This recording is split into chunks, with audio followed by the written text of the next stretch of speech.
अस्सलाम वालेकुम। मैं हूँ आयशा से विद्यास कुकिंग। कैसे आप सब लोग? उम्मीद है सब खैरियत होंगे। आज मैं लेके आई हूँ अपनी बहुत ही ज़बरदस्त सी रेसिपी, हलवा कद्दू के सब्जी की रेसिपी। तो हलवा कद्दू ऐसी चीज़ है कि अक्सर ही इसका नाम सुन के बच्चों से क्या बड़ों की भी भूख उड़ जाती है कि नहीं जी हमने नहीं खाना, हमें भूख नहीं है। लेकिन आज जिस तरीके से मैं इसको बनाऊंगी, इस तरीके से अगर आप बनाएंगे तो यकीनन सबको बहुत पसंद आएगा। जिनको नहीं पसंद है वो भी शौक से खाएंगे और पता भी नहीं चलेगा वो क्या खा रहे हैं। इतनी ज़बरदस्त चीज़ है ये और इतनी ज़बरदस्त रेसिपी लेके आई हूँ आपके लिए। बिल्कुल इजी सी है, आपको इसको बहुत ज़्यादा मेहनत करने की ज़रूरत नहीं है। चलिए जी हम रेसिपी की तरफ चलते हैं। इससे पहले अगर न्यू है तो मेरे चैनल को लाइक और सब्सक्राइब कर लें। चलिए जी हम स्टार्ट करते हैं।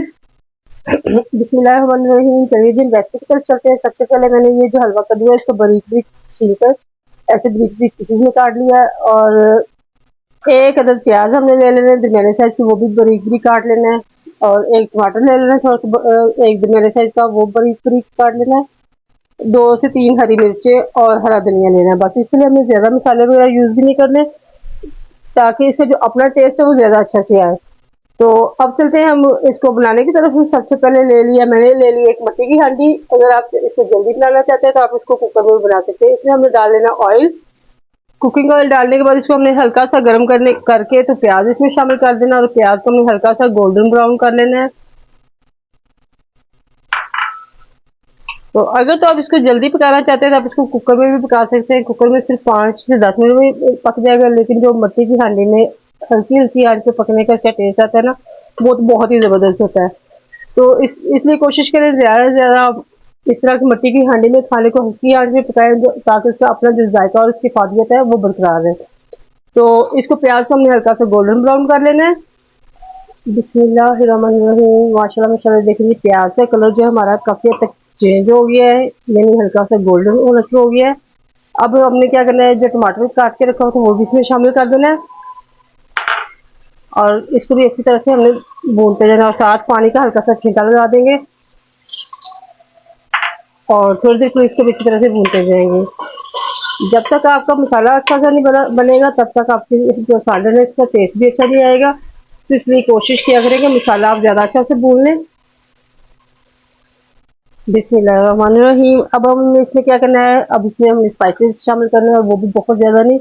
जस्ट हम इसमें नमक मिर्ची शामिल करना है और एक छोटा चम्मच हम इसमें लाल मिर्च पीसी हुई शामिल कर रहे हैं और एक छोटा चम्मच नमक का और आधा चम्मच हल्दी पाउडर। और इसको भी थोड़ा सा हमने भून लेना है ताकि इनका भी कच्चापन जो है वो ख़त्म हो जाए। मसालों का भी कच्चापन होता है, तो इनको थोड़ा सा भून लेंगे ताकि इनका कच्चापन ख़त्म हो जाए। और थोड़ा सा पानी का छींटा लगा देंगे इसको और 2 से 3 मिनट के लिए इसको भी भून लेना है। ये देखें जी मसाला हमारा बहुत अच्छा सा बन गया है, ऑयल भी ऊपर आना शुरू हो गया है। अब यहाँ पे हमें क्या करना है, जो कद्दू हमने हलवा कद्दू बारीक बारीक काट के रखा था वो इसमें शामिल कर देना है और इसको भी थोड़ा सा भून लेना है।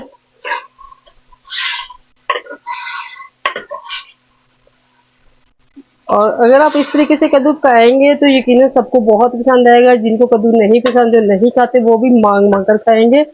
आपने पूरी वीडियो देखनी, कोई चीज़ स्किप नहीं करनी और बहुत ही सिंपल और आसान तरीके से हमने इसको पकाना है। कोई एक्स्ट्रा मसाले भी नहीं डालने और इस तरीके से इसका टेस्ट इतना मज़े का बनता है कि किसी को पता भी नहीं चलता कि ये कद्दू पका हुआ है और सबको बहुत पसंद आएगा। तो अब यहाँ पे क्या करना है, इसको हमने 1 से 2 मिनट के लिए भून लेना है। बस 1 से 2 मिनट के भूनने के बाद इसको हमने क्या करना है कि अब पानी इसमें मज़ीद हमने नहीं डालना, जो इसका अपना पानी जो उसमें पक जाएगा। बस उसको ढक के हमने बिल्कुल हल्की आंच पे तकरीबन 15 से 20 मिनट के लिए पकने के लिए छोड़ देना है, ताकि ये अपनी ही स्टीम में पकता रहे। इस तरह से ये बहुत ही मज़े का बनता है। तो 10-15 मिनट के लिए हम इसको हल्की आंच पे पका लेंगे। प्रेशर कुकर में तो अगर पकाते हैं तो सिर्फ 5 मिनट में ही आप इसको पका सकते हैं, लेकिन जो हल्की आंच पे स्टीम में पकता है वो ज़्यादा ज़बरदस्त बनेगा। बिस्मिल्लाहिर्रहमानिर्रहीम। माशाल्लाह माशाल्लाह, ये देखें जी जो हमारा हलवा कद्दू है तकरीबन काफ़ी हद तक पक गया है और इसमें कुछ भी आपको ज़्यादा मेहनत करने की ज़रूरत नहीं पड़ती। बस इसको आपने हल्का सा भुना मसाला वगैरह और कद्दू डाल के रख दिया और खुद ही ये पक पुक जाता है। इसको कुछ आपको ज़्यादा मेहनत करने की ज़रूरत भी नहीं पड़ती और इतना मज़े का बनता है। और ये देखिए काफ़ी हद तक ये खुद अंदर मिक्स भी हो गया है। अब यहाँ पे हमने क्या करना है, इसमें 1 चम्मच हमने चीनी शामिल कर देनी है। इसमें चीनी शामिल से करने से ये होगा कि जो इसमें हल्का सा इसका सैलापन है वो खत्म हो जाएगा और टेस्ट ज़्यादा मज़े का हो जाएगा। साथ साथ हमने इसमें चम्मच हिलाते जाना है और ये जो हरी मिर्च हमने काट के रखी थी वो भी शामिल कर देनी है यहाँ पे हमने इसमें, और साथ साथ चम्मच चलाते जाना है हमने।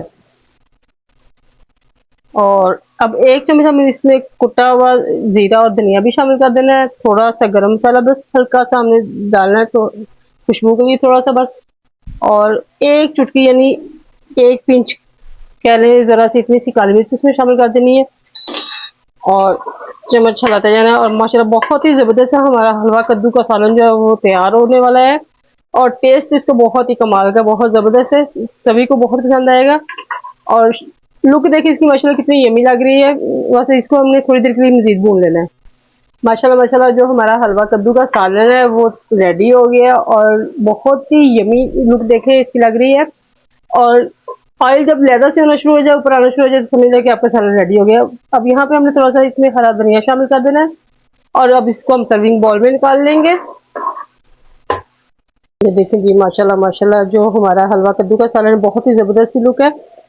आप भी ज़रूर ट्राई कीजिएगा, बहुत मज़े का बनता है, यकीनन सबको बहुत पसंद आएगा। मेरी वीडियोज़ अगर आपको अच्छी लग रही हो तो फीडबैक ज़रूर दीजिएगा। मुझे आप इजाज़त दीजिए, दुआ में याद रखिएगा। अल्लाह हाफ़िज़।